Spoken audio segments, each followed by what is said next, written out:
पाकिस्तान की तरफ से एक ओपन एक ऑफर थी कि पाकिस्तान इसकी न्यूट्रल इसकी इंक्वायरी करवाने के लिए तैयार है। India and France signed a big deal, 26 more Rafale marine fighter jets. Indian establishment जो है वो फैसला कर चुकी है कि बहुत हो गई और हमें एक डिसाइसिव एक्शन करना है ताकि ये रोज रोज का मसला जो है वो खत्म, जिनकी वैल्यू $7 बिलियन है। Imagine the number. जिस तरीके से वहां पे डर का माहौल है, जिस तरीके से पाकिस्तानी प्राइम मिनिस्टर ये कह रहा है कि भाई बातचीत करो, और अगर हमारे पास एटमी हथियार ना होते ना तो अमेरिका ने गो ऐड देना था भारत को कि खा पी जाओ पाकिस्तान को और पूरे हिस्से पे कब्जा कर लो, फिर हम चीन से निपट लेंगे मिलके। तुर्की ने पाकिस्तान के अंदर बाकायदा से कार्गोस भेज रहा है, असलहा भेज रहा है, मॉडर्न वेपनरी भेज रहा है और हथियार उसने पाकिस्तान में भेजे हैं। अभी आज इस वक्त पाकिस्तान के अंदर खतरा है, any time India can strike. भारतीय प्रधानमंत्री नरेंद्र मोदी साहब की मुलाकात हुई है उनके डिफेंस मिनिस्टर राजनाथ सिंह साहब के साथ। जब आप नरेंद्र मोदी की मन की बात की स्पीच देखते हैं आफ्टर द बिहार स्पीच, तो आपको इसकी एक एविडेंस, इस डिटर्मिनेशन की नजर आती है। और इस मीटिंग में जो है वो कह रहे हैं कि बस ये लास्ट मोमेंट्स हैं, पाकिस्तान पर भारत के अटैक से पहले ये लास्ट मोमेंट्स हैं। मैं कोई नरेंद्र मोदी का बहुत ज्यादा बड़ा उनका एडमायरर नहीं हूं। जो लोग मुझे गुज़िश्ता 15-20 बरस से देखते रहे, मैं हमेशा इनके खिलाफ बोलता रहा हूं, लेकिन ये बात मानने की है कि ही इज डिटर्मिन्ड। जब वो एक चीज कहते हैं, जैसा कि उन्होंने राम मंदिर का कहा था, बाबरी मस्जिद के ऊपर उन्होंने आर्टिकल 370 का कहा हुआ था, उन्होंने सर्जिकल स्ट्राइक्स का कहा हुआ था, हर वो चीज जो कहते हैं फिर वो उसके ऊपर अमल करते हैं। और चाइना खुलकर यानी ऑफिशियली चाइना ने स्टेटमेंट दे दी है कि हम पाकिस्तान के साथ खड़े हैं, we stand with Pakistan. Blood is boiling, खून उबल रहा है। पाकिस्तान जो है वो डिप्लोमेसी के लिए भाग रहा है, कभी इस मुल्क फोन करते हैं, कभी उस मुल्क फोन करते हैं, and they bought $7.5 billion. Look at the money in the pocket. जय हिंद दोस्तों, भारत की तैयारियों को देखकर पाकिस्तान डरा सहमा सा है। पाकिस्तान को समझ नहीं आ रहा है कि भारत कहां से वार करेगा। भारत ने लगातार अपने तीनों फोर्सेस को इस कदर स्टैंड बाय पर रखा है और पाकिस्तान की नींद हराम की हुई है। वहीं इसी बीच भारत ने $7 बिलियन का फ्रांस के साथ रफेल डील कर ली है। आप ये वीडियो देखिए पहले। इंडिया जो है वो स्ट्राइक कर सकता है। India and France signed a big deal, 26 more Rafale marine fighter jets, जिनकी वैल्यू $7 बिलियन है। Imagine the number. $7 बिलियन के जो जहाज हैं वो इंडिया राफेल जो है वो ले रहा है फ्रांस से। $7 बिलियन।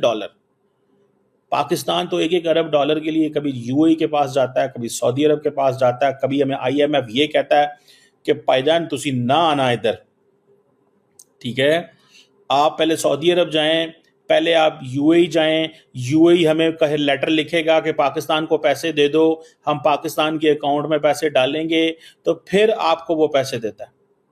चाइना से हमें IMF कहता है जाओ पहले चाइना से लिखवा के लाओ कि तुम लोन को रोल ओवर करोगे। And here comes India, the deal of $7.5 billion. कहा जा रहा है कि जो फ्रांस के डिफेंस मिनिस्टर हैं उन्होंने इंडिया आना था, लेकिन हाउएवर उनका जो विजिट है वो डेफर हो गया। अभी आज इस वक्त पाकिस्तान के अंदर खतरा है, any time India can strike.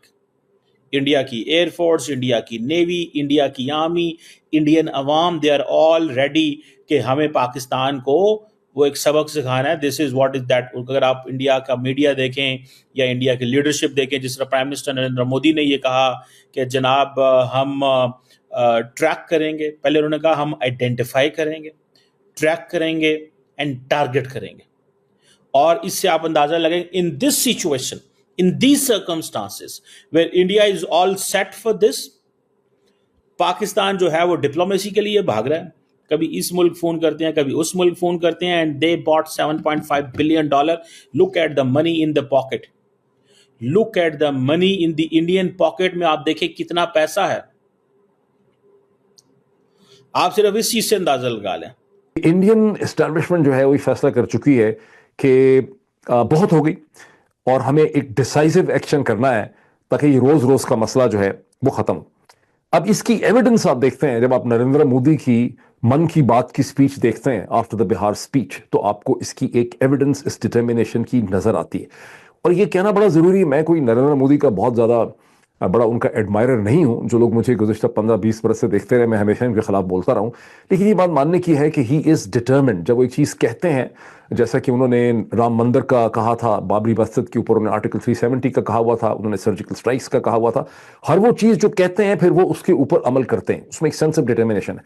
तो यहाँ आपको इसको सीरियसली लेना पड़ेगा। जब नरेंद्र मोदी कहते हैं कि हमने एक्शन करना है तो सीरियसली लेना पड़ेगा। अच्छा, अब ये हिंदुस्तान बहुत बड़ा मुल्क है, वहाँ पे 28-29 स्टेट्स हैं, वहां पर एक पूरी एक नैरेटिव शेप हो रहा है जिसमें स्टेट्स के चीफ मिनिस्टर हैं, उसमें कांग्रेस की लीडरशिप है, उसमें बीजेपी की लीडरशिप है, उसमें दूसरी जमातों की लीडरशिप है, और वो सारा नैरेटिव एक डायरेक्शन में जा रहा है कि आपको कुछ ना कुछ सब्सटेंटिव करना है, आप इस पे हाथ धरे नहीं बैठ सकते। ठीक, अब इसमें जो सारे ही लीडर्स की पोजीशन हमारे सामने आ रही है, लेकिन एक बहुत ही इफेक्टिव आर्टिकुलेशन इस पॉइंट ऑफ व्यू की है जनाब डॉक्टर शशि थरूर ने, जो कांग्रेस के एमपी भी हैं, जो फॉरेन पॉलिसी कमेटी मेरा ख्याल है जो पार्लियामेंट की है उसको हेड भी करते हैं।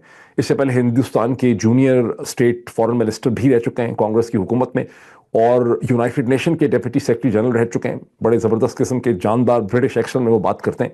उनकी भी सारा मीडिया इंटरेक्शन मैंने सुना है, वो एग्जैक्टली वही कह रहे हैं जो डॉक्टर हुसैन नदीम ने हमारी डिस्कशन में कहा। वो ये कहते हैं कि हमारे साथ बहुत हो गया, कभी मुंबई स्टॉक एक्सचेंज हो जाता है, कभी उड़ी हो जाता है, कभी कारगिल होता है, कभी पठानकोट होता है, पुलवामा हो गया, मुंबई के अंदर दहशतगर्दी हो गई, और हम सब कुछ करके देख चुके हैं। हमने 2016 में उड़ी के बाद हमने सर्जिकल स्ट्राइक को ग्राउंड अटैक करके देख लिया, पुलवामा के बाद सर्जिकल स्ट्राइक करके देख लिया। इसका मतलब यह है कि अब हमें कोई मुख्तलिफ चीज़ जो है इस स्टेज के ऊपर करनी होगी। दिस इज प्रिसाइजली वट जो हुसैन नदीम हमें बता रहे हैं, दिस इज प्रिसाइजली जो मुझे अपने सोर्सेज से पता चल रहा है, और दिस इज एग्जैक्टली जो डॉक्टर शशि थरूर जो हैं वो आपको यहाँ पे कहते हुए पाए जाते हैं। इंडिया इस वक्त कितना सीरियस है इसका अंदाजा आप इस बात से कर सकते हैं कि एक तो मोदी साहब ने ये कहा कि ब्लड इज बॉइलिंग, खून उबल रहा है, और उनका कहना था कि कश्मीरियों का खून इस वक्त उबल रहा है, जिनके साथ ये हुआ है वो बहुत गुस्से में है, और भारतीयों का खून उबल रहा है और वो बदला लेने के लिए तैयार है, और एक एक किसी को नहीं छोड़ा जाएगा। और फिर अटैक करने से पहले इतना टाइम ले लेना, और फिर उसके बाद तमाम जो ड्रिल्स हो रही है वहाँ पे जो, और सिर्फ यही नहीं, एक चीज़ जो बिहाइंड द कर्टन्स हो रही है वो उनकी डिप्लोमेसी है जो वो पूरी दुनिया से इस वक्त कर रहे हैं। तो इससे ये अंदाज़ा होता है कि इस वक्त पहले भी कितने हमले, दहशतगर्दी के हमले होते रहे हैं, उस वक्त भी अपने उन्होंने जिस तरह करना चाहा वैसे किया, लेकिन उन सबसे ज़्यादा बढ़कर इस वक्त ये सीरियसनेस नज़र आ रही है, और ये एक मतलब बड़ा हमला होगा, एक बड़ा वाकया होने जा रहा है। तो दोस्तों, आपने ये वीडियो देखी और आपको यहाँ पर समझ आ गया होगा कि भारत की तैयारियां देखकर पाकिस्तान की हवा वैसे ही टाइट हो चुकी है। दरअसल पाकिस्तान को समझ नहीं आ रहा है कि हम किस तरह से रिएक्ट करें। पाकिस्तान को लगातार एक प्रेशराइज मोड में रखने के लिए भारत कुछ न कुछ ऐसी डिफेंस एक्टिविटी कर रहा है जिससे कि पाकिस्तान हमेशा अलर्ट रहे और पाकिस्तान में खौफ का माहौल बना रहे। इसी खौफ को देखते हुए कल की न्यूज आ रही थी जहां पर 250 ऑफिसर और 1200 सैनिकों ने इकट्ठे इस्तीफा दे दिया। अभी जो रिसेंट न्यूज की खबरें आ रही है इसमें फ्रांस और भारत के बीच रफाल्स की डील हुई है, बोले तो मरीन रफाल्स की डील हुई है, जिसमें लगभग 26 मोर रफाल्स खरीदे जाएंगे। $7 बिलियन की डील है, 63,000 करोड़ इंडियन रुपए की डील हो रही है। वहीं पाकिस्तान को समझ नहीं आ रहा है कि भारत इतनी रफाल्स क्यों खरीद रहा है, वहीं इतना इन्वेस्टमेंट मिलिट्री की तरफ क्यों कर रहा है। एयरफोर्स की अपनी एक्सरसाइज हो रही है, डिफेंस में आप देखिए आर्मी की अपनी एक्सरसाइजेस हो रही है। पंजाब और राजस्थान बॉर्डर से जुड़े हुए किसानों को कह दिया है कि अपना जो गेहूं है उसको काट लीजिएगा। साथ ही साथ आप देखिए एलओसी पर लगातार दिवाली मनाई जा रही है। तो कहीं ना कहीं पाकिस्तान को ये दिखाया जा रहा है कि पाकिस्तान कभी भी हमला हो सकता है। पाकिस्तान के जो एक्सपर्ट्स हैं कह रहे हैं कि आज हमला होगा, कोई कह रहा है कल हमला होगा, कोई कह रहा है मिडनाइट हमला होगा, कोई कह रहा है सर्जिकल स्ट्राइक होगा, कोई कह रहा है कि ऐसा स्ट्राइक होगा जिसमें आर्मी ऑफिसर्स को या फिर जो आर्मी चीफ है इनको ठोका जाएगा, जनरल्स को ठोका जाएगा। तो ये कयास पाकिस्तानी मीडिया में लगाए जा रहे हैं, लेकिन होना क्या है एक्चुअल में जब कुछ होगा तो किसी को पता नहीं चलेगा, न समय का पता चलेगा, न ही किसी चीज को जो मूवमेंट होगी उसका पता चलेगा। होगा ऐसे सडन होगा और पाकिस्तान वहीं से खत्म हो जाएगा। आप क्या सोचते हैं, आपके क्या विचार है, कमेंट कीजिएगा। चैनल पर अगर आप नए हैं, चैनल को भी सब्सक्राइब करें। हम आपको मिलते हैं अगले वीडियो में, तब तक अपना ध्यान रखें। जय हिंद, जय भारत, जय श्री राम।